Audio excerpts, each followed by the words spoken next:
కాబట్టి ఇప్పుడు పుట్టినటువంటి పిల్లవాడు తన భార్య అయిన ఆర్యాంబ గర్భము నుండి వైశాఖ శుక్ల పంచమి నాడు పుట్టారు.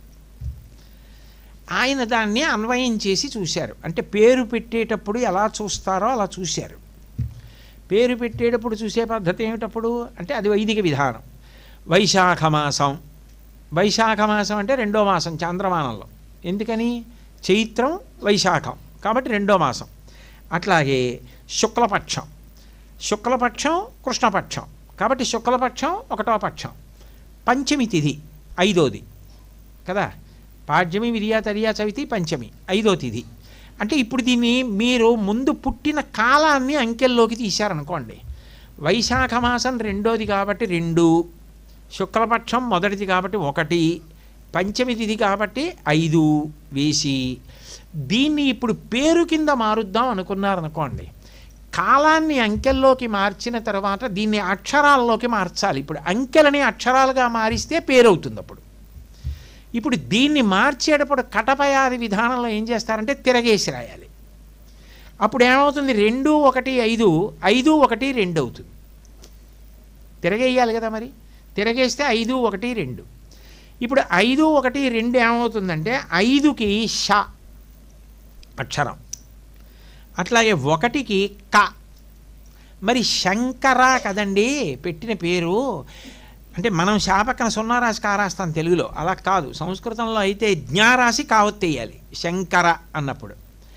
జ్ఞ హల్లు, అందుకని హల్లుని తీసేస్తారు. హల్లుని తీసేస్తే అచ్చు కా మిగిలిపోతుంది.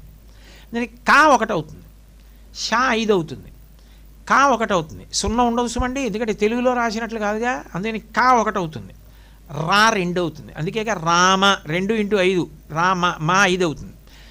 అలాగే ఇక్కడ 5, 1, 2 ఈ 5, 1, 2 అక్షరాల్లోకి మారిస్తే శంకర అవుతుంది. అంటే వైశాఖ శుక్ల పంచమి నాడే వచ్చారు, ఆర్ద్రా నక్షత్రంలో వచ్చారు. ఆర్ద్రా నక్షత్రం శివ తేజస్సు. అంటే వచ్చిన వారెవరు? పరమశివుడు వచ్చారు. దీన్ని అంకెల్లోకి పెట్టి అక్షరాల్లోకి మారిస్తే పుట్టిన కాలాన్ని బట్టి అది శంకర అయింది.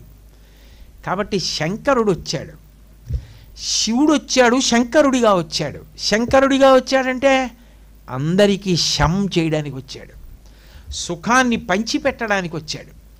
పంచిపెట్టడానికి శివుడు వస్తే వేరు పేరు నేను ఎందుకు పెడతాను? పుట్టిన కాలాన్ని బట్టి అక్షరాల్లోకి మారిస్తే శంకర అవుతోంది, అందుకని నేను అదే పేరు ఉంచుతానన్నారు శివగురువు. అందుకని అదే పేరు ఉంచారు. అప్పుడు అది శంకర అయింది. అయితే మళ్ళీ ఇక్కడ ఇంకొక విశేషం ఉంది శంకరాచార్యుల వారి పేరులో. ఎప్పుడైనా గురువులు సన్యాసాశ్రమం ఇచ్చారనుకోండి, తల్లిదండ్రులు పెట్టిన పేరు తీసేస్తారు, తీసేసి కొత్త పేరు ఇస్తారు. మీకు ఉదాహరణ చెప్పాలి అంటే శంకరాచార్యులు వారి గురువు గారు ఉన్నారు, వారి పేరు గోవింద భగవత్పాదాచార్యుల వారు. గోవింద భగవత్పాదాచార్యుల వారి పూర్వాశ్రమ నామం చంద్రశర్మ. చంద్రశర్మ అన్న పేరు గౌడపాదాచార్యుల వారి దగ్గరికి వెళ్ళినప్పుడు ఆయన గోవింద భగవత్పాదాచార్య అని పేరు మార్చారు, సన్యాసాశ్రమ నామం. అట్లాగే రామానుజాచార్యుల వారి యొక్క పూర్వాశ్రమ నామం లక్ష్మణుడు. ఆ తర్వాత సన్యాసాశ్రమంలో రామానుజాచార్యుల వారు అయ్యారు. మధ్వాచార్యుల వారి పూర్వాశ్రమ నామం వాసుదేవుడు. తర్వాత మధ్వాచార్యుల వారు అయ్యారు సన్యాసాశ్రమం తీసుకున్నాక. ఆయనకి ఆనంద తీర్థులు, పూర్ణప్రజ్ఞులు అని కూడా ఉన్నాయి సన్యాసాశ్రమ నామాలు. గౌరాంగుడు పూర్వాశ్రమ నామం. సన్యాసం తీసుకున్న తర్వాత కృష్ణ చైతన్యులు అయ్యారు. చైతన్య మహాప్రభు అంటారు కదా, కృష్ణ చైతన్యులు అయ్యారు. ఒక్క శంకరాచార్యుల వారికి మాత్రం తల్లిదండ్రులు పెట్టిన పేరు శంకర, సన్యాసాశ్రమం ఇచ్చిన తర్వాత గోవింద భగవత్పాదాచార్యుల వారు ఉంచేసిన పేరు కూడా శంకర. పేరు మార్చబడని సన్యాసి శంకరాచార్యుల వారే. ఎందుకు మార్చలేదో తెలుసా? ఆయన శంకర, ఆయన లోకానికి సుఖములను పంచిపెట్టడానికి వచ్చిన వ్యక్తి. సాక్షాత్తు శివుడు శంకరుడిగా వస్తే మేమెవరం ఆ పేరు మార్చడానికి? ఎలా మారుస్తాం? గోవింద భగవత్పాదాచార్యుల వారంతటి మహాజ్ఞాని కూడా శివుడు శంకరుడిగా వచ్చాడు లోకానికి చేయడానికి ఉపకారం. నేను సన్యాసాశ్రమం ఇస్తే మాత్రం అంతకన్నా కొత్త పేరు ఎలా ఇవ్వను సుఖాన్ని పంచిపెట్టడానికి వస్తే? అందుకని మార్చనన్నారు. నేను శంకరాచార్య అంతే. అంటే ఇంత విచిత్రమైనటువంటి స్థితితో అటువంటి నామం కాలాన్ని బట్టి మార్పు చెందినవారు లేరు. ఇంకా విశేషం ఏమిటంటే ఆయన పెట్టిన పీఠాలలో పీఠాధిపతుల రూపాన్ని చూడగానే మీకు వాళ్ళ సన్యాసాశ్రమ నామం తెలియకపోవచ్చు.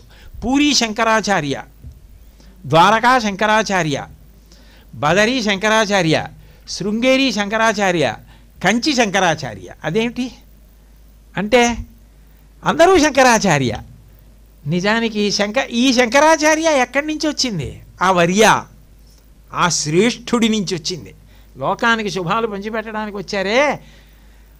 చంద్రశేఖరేంద్ర సరస్వతి మహాస్వామి వారి యొక్క మాటలలో వినయంతో చెప్పాలంటే ఆ వేషం కట్టినందుకు మాకు ఆ పేరు వచ్చిందన్నారు ఆయన. ఆయన ఏం వేషం కట్టిన వారు గారు, ఆయన వినయం అది శంకరాచార్యుల వారిలాగే. అంటే అలా ఉండిపోయింది అసలు ఆ శంకరాచార్య అన్నదంటే. ఎంత గొప్ప వర్య, ఎంత గొప్ప శ్రేష్ఠులు. అసలు అటువంటి అవతారం ఎక్కడుంది?